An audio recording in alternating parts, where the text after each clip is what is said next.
Señor mío y Dios mío, creo firmemente que estás aquí, que me ves, que me oyes. Te adoro con profunda reverencia.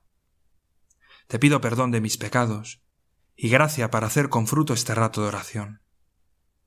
Madre mía Inmaculada, San José, mi Padre y Señor, Ángel de mi guarda, interceded por mí. Conviérteme, Jesús, y me convertiré. Empiezo, Jesús, este rato de oración contigo, lo empezamos tú y yo, y lo hacemos yéndonos con la cabeza y con el corazón a Nazaret. Rebobinamos 2000 años atrás, un poco más, y nos vamos al pueblo de Jesús, a la patria de la Virgen.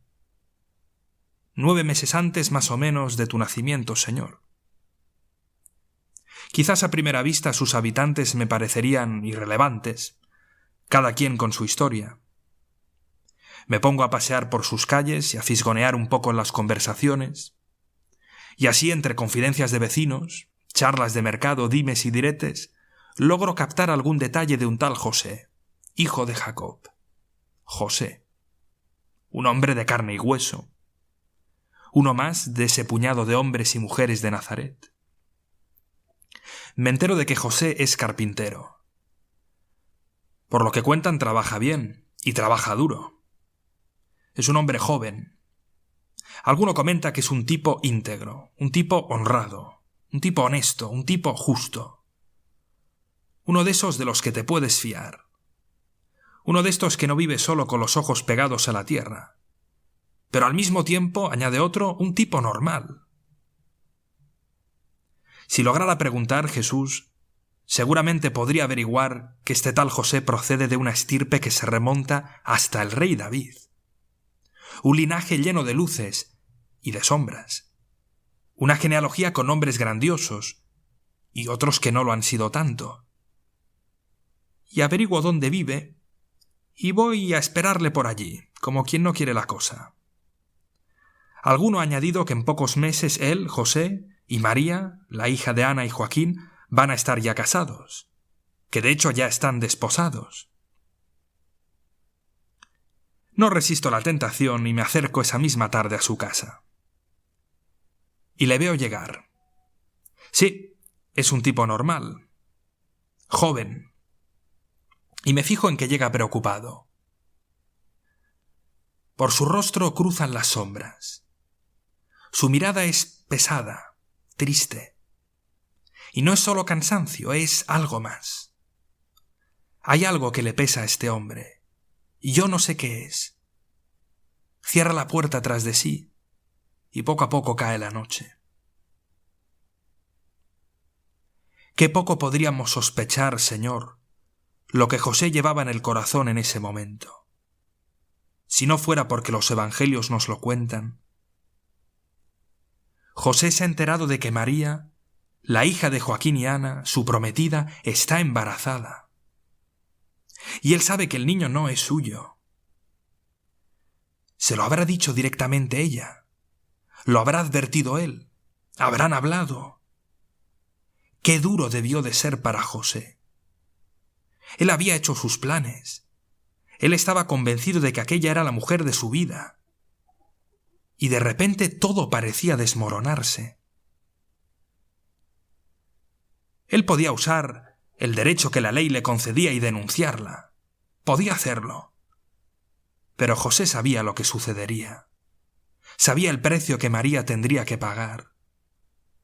La ley de su pueblo era brutal.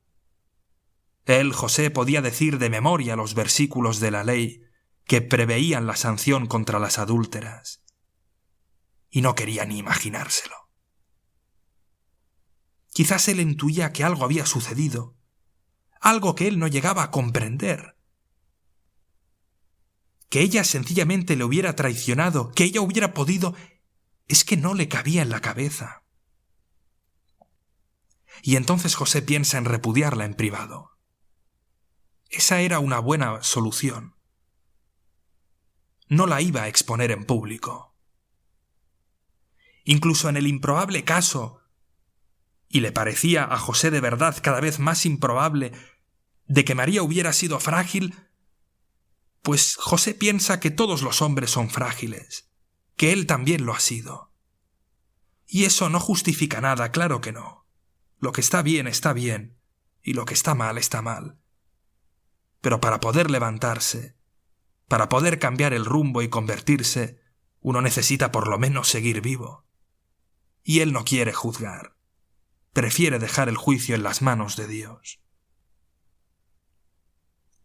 Y cuando José, el carpintero, el hijo de Jacob, ha tomado esta decisión, se le aparece en sueños un ángel del Señor. José, hijo de David, no temas acoger a María, tu mujer, porque la criatura que hay en ella viene del Espíritu Santo. Dará a luz un hijo, y tú le pondrás por nombre Jesús, porque él salvará a su pueblo de los pecados. Y cuando José se despertó, hizo lo que le había mandado el ángel del Señor. ¿Se pueden decir cosas más increíbles en menos palabras? Hizo lo que le había mandado el ángel del Señor. San José confió en la palabra de su Señor. San José se fió de la promesa del Señor, la promesa de que aquel niño sería grande, la promesa de que aquel niño sería el Salvador, la promesa de que aquel niño venía del Espíritu Santo. Y José, el carpintero, el hijo de Jacob, el descendiente del rey David, se fió de la promesa. Una promesa es algo muy débil. Se prometen cosas que tienen que llegar, pero que no están. Es fácil creer en cosas que están, que se pueden medir, objetivar, tocar, ver. Pero creer en una promesa es creer en lo más efímero del mundo, en lo más volátil, en lo que todavía ni siquiera es. Uno cree en una promesa quizás no tanto por su contenido, sino por la confianza que le merece quien promete. Y eso hizo San José, Señor. Fiarse de la promesa de Dios. Fiarse de quien prometía. Y Él te crió, Jesús. Te hizo hijo suyo, fue para ti un padre en la tierra. No sabemos, Señor, cuántos años vivió San José en este mundo. Llegó Él a ver algunos de tus milagros, de tus gestos prodigiosos. Llegó a conocer tu predicación, tus curaciones. Porque pasaron muchos años, Señor, hasta que tú empezaste tu vida pública. Y en esos años de vida oculta, ¿qué pensaba José, Señor?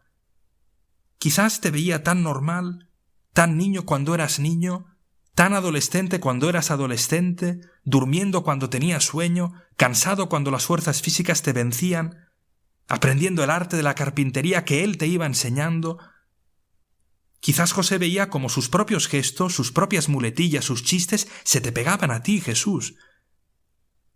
Y José te enseñaba los rudimentos de las Escrituras, esas Escrituras que hablaban de ti. Y quizás, Señor, puede que alguna vez José al verte te viera tan normal, tan como los demás, tan enteramente corriente, tan humano que quizás no llegara a dudar, pero quizás llegara a preguntarse cómo ibas a ser tú el Salvador, el ungido. Y esa respuesta tuya en el templo con 12 años, que a él le sorprende y que no entiende. Y entonces quizás José volvería a recordar esas palabras del ángel y volvería de nuevo a fiarse de la promesa de su Señor. Como Abraham, como tantos patriarcas de su pueblo, creyendo en la promesa, esperando contra toda esperanza. Puede, Señor, que José hubiera dejado este mundo antes de que tú empezaras tu ministerio público. Los evangelios no nos dicen nada. Pero bueno, es llamativo que en la vida pública ni lo mencionen, mientras la Virgen sí aparece. Y mientras José vivía así, fiado de la promesa, sin percibir a lo mejor los frutos de su fe, mientras José vivía así, el mundo estaba cambiando. El Hijo de Dios, desde la encarnación, había empezado a traer así todas las cosas, había empezado a reabrir los caminos que llevaban a Dios. Jesús, yo quiero vivir así, como José, fiado de tu promesa, convencido de tu promesa, también cuando a veces no percibo los frutos, cuando me da la sensación de que nada cambia, cuando me parece poco divino lo que tengo entre manos. También entonces tú actúas, tú cambias las cosas y cambias mi vida aunque quizás yo no lo perciba. vuelvo con la imaginación a Nazaret. Al día siguiente, José el carpintero sale de su casa. Sale temprano, por la mañana, y sale con una cara distinta. Hay algo luminoso que quizás nadie percibiría, que quizás nadie sabría explicar, pero que yo conozco, que tú y yo conocemos. Pasa junto a mí, y le oigo repetir los nombres de su propia genealogía, esa estirpe que lleva hasta David. Logro solo detectar los últimos nombres. Jacob engendró a José, José el esposo de María, de la que nació Jesús. Te doy gracias, Dios mío, por los buenos propósitos, afectos e inspiraciones que me has comunicado en esta meditación. Te pido ayuda para ponerlos por obra. Madre mía Inmaculada, San José mi Padre y Señor, Ángel de mi guarda, interceded por mí.